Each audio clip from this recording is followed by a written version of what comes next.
بسم اللہ الرحمن الرحیم۔ یوٹیوب چینل انٹرسٹنگ سٹوری کے معزز ناظرین کو السلام علیکم ورحمۃ اللہ وبرکاتہ۔ معزز ناظرین، اگر آپ ہمارے چینل پر نئے ہیں تو ہمارے چینل انٹرسٹنگ سٹوری کو سبسکرائب کر لیں اور ویڈیو کو لائک کر لیں، اور اس ویڈیو کو اپنے دوستوں سے لازمی شیئر کیجیے، اور فیڈ بیک کے طور پر کمنٹس باکس میں اپنی رائے کا اظہار ضرور کیجیے۔ تو لیجئے اب بغیر کسی تاخیر کے چلتے ہیں اپنی ویڈیو کی جانب۔ ناظرین، یقیناً یہ ایپیسوڈ آپ کے لیے بہت ہی دلچسپ اور سبق آموز اور دکھی ثابت ہونے والا ہے۔ اس ایپیسوڈ میں آپ دیکھیں گے کہ کبیر دادا کی تناوش کے ساتھ ملاقات کے بعد دل کے اندر بہت سے سوالات، بہت سی الجھنیں پیدا ہو چکی تھی، جن کا جواب صرف پاشا ہی دے سکتا تھا، کیونکہ پاشا نے ایک ایسا ڈرامہ رچایا تھا کہ تناوش کو کچھ اور کبیر دادا کو کچھ اور بتاتا تھا۔ آج کبیر دادا کی ملاقات ہوگی پاشا کے ساتھ آمنے سامنے۔ کیا اشر کرے گا کبیر دادا پاشا کا، اور کیا کرے گا تناوش کے ساتھ؟ یہ سبھی سوالات آپ کے ذہن میں بھی پیدا ہو چکے ہوں گے، ان کا جواب آپ کو ملنے والا ہے۔ اس ایپیسوڈ میں ہمارے ساتھ رہیے گا۔ چلتے ہیں ویڈیو کی جانب۔ تناوش تیز سسکی بھرتے ہوئے ماں سے لپٹ گئی تھی۔ چلے گئے ہیں نا ماں، اب کبھی نہیں لوٹیں گے، میں جانتی ہوں وہ کبھی نہیں آئیں گے، وہ مجھے ملازمہ رکھنے پر بھی راضی نہیں ہے ماں جی، ان کے نزدیک میری کوئی اہمیت نہیں ہے، وہ تو بس اپنی اناء اور اپنی زبان کی پاسداری میں میری عزت بچانے آئے تھے، کیونکہ مجھے کسی دوسرے کے ہاتھوں نقصان پہنچنے پر ان کی ناک کٹ جاتی، اور وہ اپنی اونچی ناک بچانے کے لیے مجھ پر احسان کرنے چلے آئے تھے۔ چپ کر جا میری جان، اتنا نہیں روتے۔ بشرا اسے اپنے ساتھ لپٹا کر تسلی دینے لگی، مگر دل بے ایمان تسلیوں سے کہاں مانا کرتا ہے۔ امی جان، آپ کو اتنے سخت الفاظ تو استعمال نہیں کرنے چاہیے تھے نا، پہلے مجھ سے تو پوچھ لیتی کہ میں ان کے ساتھ کس مقصد سے تھی۔ وہ تو مجھے بچانے آئے تھے ایک غلیظ بدکار درندے کے جنگل سے، مجھے چھڑانے آئے تھے، آپ کی بیٹی کی طرف بڑھنے والا گندا ہاتھ کاٹنے آئے تھے، آپ کی بیٹی کی طرف اٹھنے والی میلی آنکھوں کو پھوڑنے آئے تھے، اور آپ نے ان کی بے عزتی کر دی۔ جانتی نہیں آپ کی بیٹی کتنی بد نصیب ہے، سبز قدم اور جنم جلی ہے، پیدائش کے ساتھ ایسی پیچیدگیاں لائی کہ آپ دوبارہ ماں ہی نہ بن سکی۔ بابا کہنا سیکھا تو پیار کرنے والا ابو جان منہ موڑ گئے، جوان ہوئی تو پیارے بھیا روٹھ گئے، اور شادی کے ایک ہفتے بعد ماں کے دروازے پر آ بیٹھی۔ وہ سسکیاں بھرتے ہوئے کبھی کبیر دادا کی شکایت کرنے لگتی، کبھی ماں کو گلہ کرنے لگتی، اور کبھی اپنی بد نصیبی کا رونے لگتی۔ بشرا بھی آنکھوں میں پیدا ہونے والی نمی کو رو کے اسے مسلسل پچکار کر تسلیاں دے رہی تھی۔ ماں جی، کیا میں خوبصورت نہیں ہوں؟ ہچکیاں بھرتے ہوئے اس نے بے ساختہ پوچھا۔ پگلی نہ ہو تو تم تو شہزادی ہو شہزادی، پھر انہیں اچھی کیوں نہیں لگتی ماں جی؟ اچھا لگنے کا انحصار صورت پر تو نہیں ہوتا میری جان، اور چھوڑو جانے دو، اگر اسے تمہاری ضرورت نہیں تو تم کیوں خود کو ہلکان کر رہی ہو؟ مجھے تو ان کی ضرورت ہے نا ماں جی، اس نے گلو گیر لہجے میں کہا۔ وقت ہر زخم کو بھر دیتا ہے میری جان، کچھ عرصہ بعد تمہیں اس بے وفا کا نام بھی بھول جائے گا، یہ شہر ہم یوں بھی چھوڑ دیں گے، اور پھر دیکھ لینا میں اپنی شہزادی کے لیے کیسے راجکمار کا رشتہ ڈھونڈتی ہوں، اس کے ساتھ مل کر نئی زندگی گزارنا۔ تناوش ہولے سے بڑبڑائی، زندگی اب اس کے میرا نام نہ شامل کرنا، اگر یہ طے ہے کہ یہی کھیل دوبارہ ہوگا جس کے ہونے سے میرا سانس چلا کرتا تھا، کس طرح اس کے بغیر اپنا گزارا ہوگا؟ اب اپنی ان پڑھ ماں کو شاعری سنائے گی؟ بشرا نے ہنس کر اس کا موڈ ٹھیک کرنا چاہا، مگر وہ آنکھیں نم کیے ماں کی گود میں لیٹی رہی۔ سر، کام ہو گیا ہے، ایس پی کو شکیل احمد کی کال موصول ہوئی۔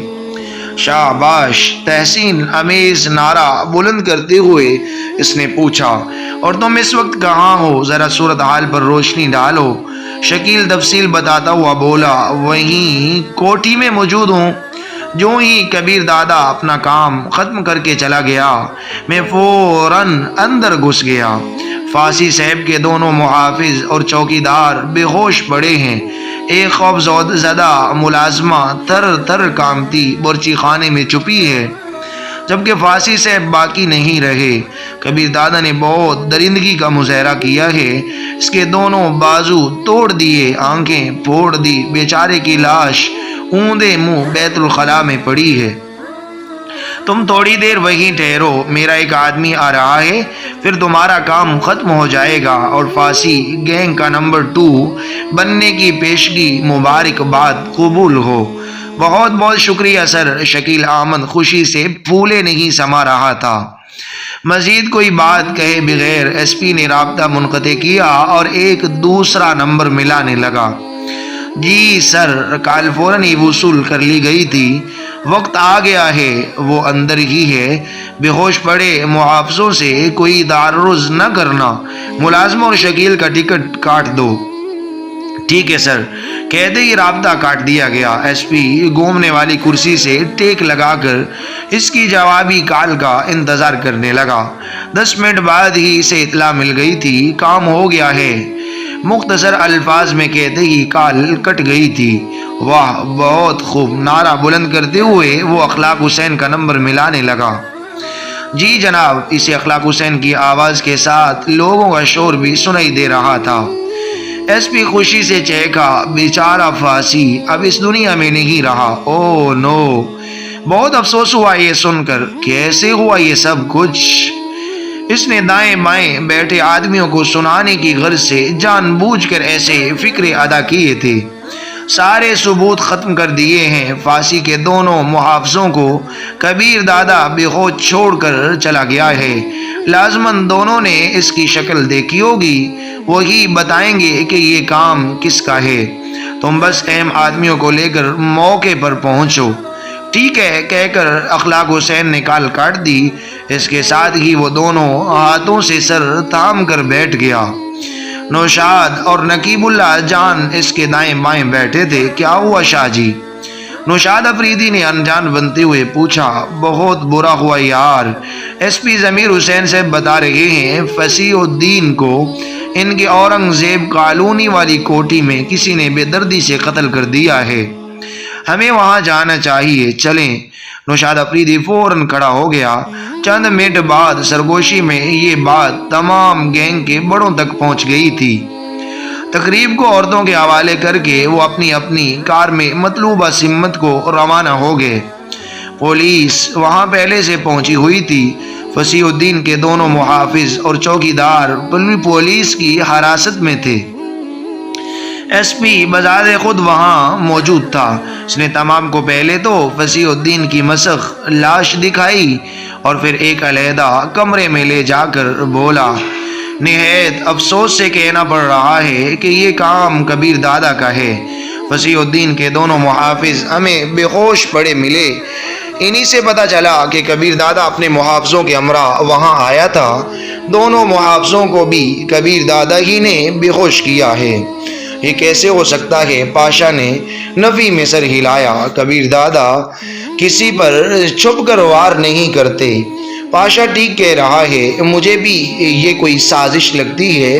کاشف راجپوت نے فوراً اس کی تائید کی تھی۔ کیا بچکانہ باتیں کر رہے ہو یار؟ ایس پی نے منہ بنایا۔ دونوں محافظوں کی اتنی جرت کہ بغیر کسی خوف کے کبیر دادا کا نام بک دے۔ 1 منٹ میں دادا سے بات کرتا ہوں۔ پاشا موبائل فون نکال کے کبیر دادا کا نمبر ملانے لگا۔ فوراً میرے پاس پہنچو۔ کال وصول ہوتے ہی کبیر دادا بغیر رسمی کلمات کی ادائیگی کے بولا، ٹھیک ہے دادا آ رہا ہوں، لیکن ایک بری خبر ہے، فصیح الدین کو کسی نے قتل کر دیا ہے۔ میں نے کیا ہے، تم جہاں پہنچو، بہت ضروری بات کرنی ہے۔ ٹھیک ہے دادا میں آ رہا ہوں۔ پاشا فون جیب میں ڈالتا ہوا ایس پی کی جانب متوجہ ہوا۔ دونوں محافظ ٹھیک کہہ رہے ہیں، آپ انہیں پولیس کے پاس نہ جانے دیں۔ ایس پی کے ہونٹوں پر معنی خیز مسکراہٹ اپڑی۔ پاشا صاحب، آپ کے کہنے سے پہلے ہی میں دونوں محافظوں کو محفوظ مقام پر منتقل کر چکا ہوں۔ میں دادا کے پاس جا رہا ہوں اور میرا خیال ہے کل کے دن بیٹھک رکھ لیں۔ پاشا مشورہ چاہنے کے انداز میں شہاب قصوری کی طرف متوجہ ہوا اور شہاب قصوری کے سر ہلانے پر وہ باہر نکل گیا۔ شہاب قصوری کہنے لگا تقریباً تمام ہی جہاں موجود ہیں، کل 1 بجے اس مسئلہ پر بات چیت ہوگی۔ وسیع الدین کی جگہ تیمور علی آ جائے گا۔ نوشاد افریدی نے مشورہ چاہا، وہ وسیع الدین کا نمبر 2 تھا۔ شہاب قصوری نے سر ہلایا، ٹھیک ہے، اگر تمام راضی ہیں تو اسی کو بانٹ دو۔ اخلاق حسین نے لقمہ دیا، یہ ضروری بھی ہے، ورنہ تو باقی کے تمام سربراہ اس کی گینگ پر قبضہ کرنا چاہیں گے اور خطرہ ہے کہ اس سے جھگڑا جوڑ پکڑے گا۔ میں اسے سمجھا دیتا ہوں۔ ایس پی ایک کمرے میں وہاں سے نکل کر اس طرف چل دیا جہاں تیمور علی موجود تھا۔ ایس پی کے علاوہ کسی کو بھی یہ معلوم نہیں تھا کہ اس تمام منصوبے میں تیمور علی پیش رہا تھا۔ اس کا مطمع نظر گینگ کی سربراہی کا اصول تھا اور اب ایس پی اسے یہی خوشخبری سنانے جا رہا تھا۔ اس بارے تو ایس پی نے نوشاد افریدی اور اخلاق حسین کو بھی بے خبر رکھا تھا۔ کبیر دادا کو بے چینی کے عالم میں ڈرائنگ روم کے اندر ٹہلتے دیکھ کر پاشا نے سمجھا شاید وہ وسیع الدین کے قتل کی وجہ سے پریشان ہے۔ کیا ہوا تھا؟ اس نے اندر داخل ہوتے ہی پوچھا۔ اسے دیکھتے ہی کبیر دادا کے قدم رک گئے تھے۔ تجوری سے رقم کس نے نکالی تھی؟ اس نے پاشا کے سر پر بم پھوڑا۔ یقیناً فارسی ہتھ چھٹ نے تو نہیں نکالی ہوگی۔ پاشا اطمینان بھرے انداز میں صوفے پر بیٹھ گیا۔ کھڑے ہو کر بات کرو۔ کبیر دادا کے لہجے میں کوئی ایسی بات ضرور تھی کہ پاشا کا دل ناخوشگوار انداز میں دھڑکنے لگا تھا۔ جی، وہ ہونٹ بھینچتے ہوئے کھڑا ہو گیا۔ تجوری سے پیسے کس نے نکالے تھے؟ کبیر دادا نے سوال دہرایا۔ اس بارے ہم پہلے بات کر چکے ہیں، میں سچ سننا چاہتا ہوں۔ کبیر دادا کی آنکھوں سے چھلکتی سرخی نے پاشا کو احساس دلا دیا کہ اسے کچھ نہ کچھ گن ضرور تھی۔ تمام رقم اوپر میری الماری میں پڑی ہے۔ اس نے سچ اگل دیا۔ کیا تناوش نے طلاق کا مطالبہ کیا تھا اور کوٹھی کار وغیرہ کے اصول کی خواہش ظاہر کی تھی؟ کبیر دادا نے اگلا سوال پوچھا۔ پاشا کو معلوم ہو گیا کہ تمام بات کھل گئی ہے۔ یقیناً اسے تناوش ہی نے ساری بات بتائی تھی۔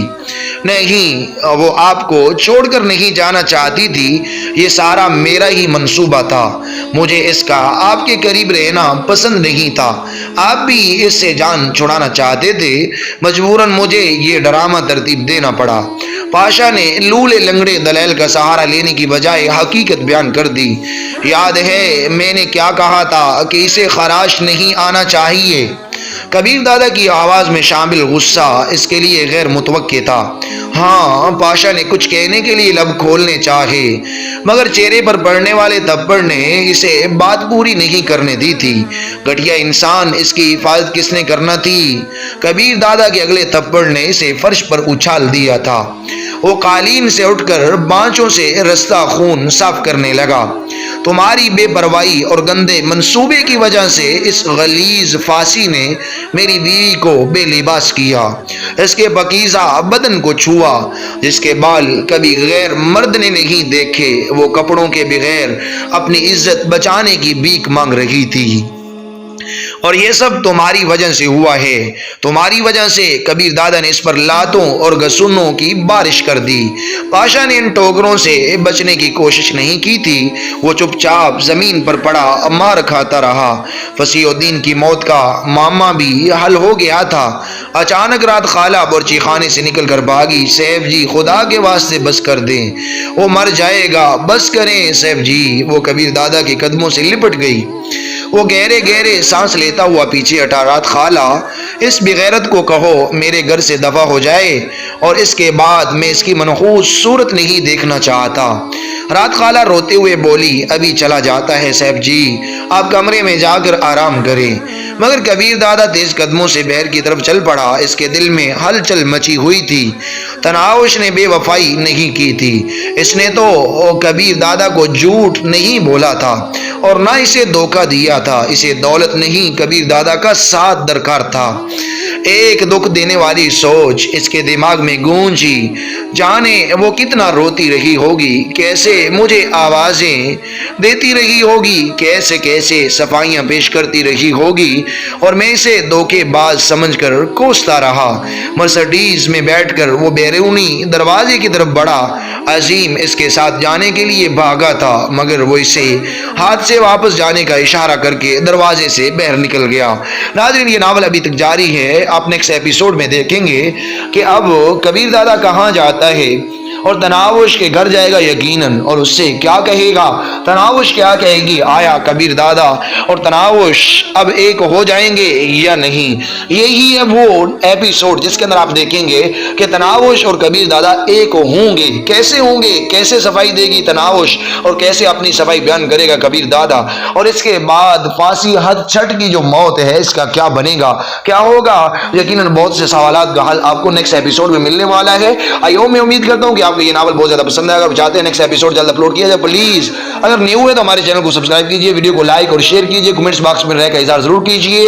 آپ کا اپنا چینل انٹرسٹنگ سٹوری، جزاکم اللہ خیر۔ اللہ حافظ، ہمیں اجازت دیجئے نیکسٹ ایپیسوڈ تک۔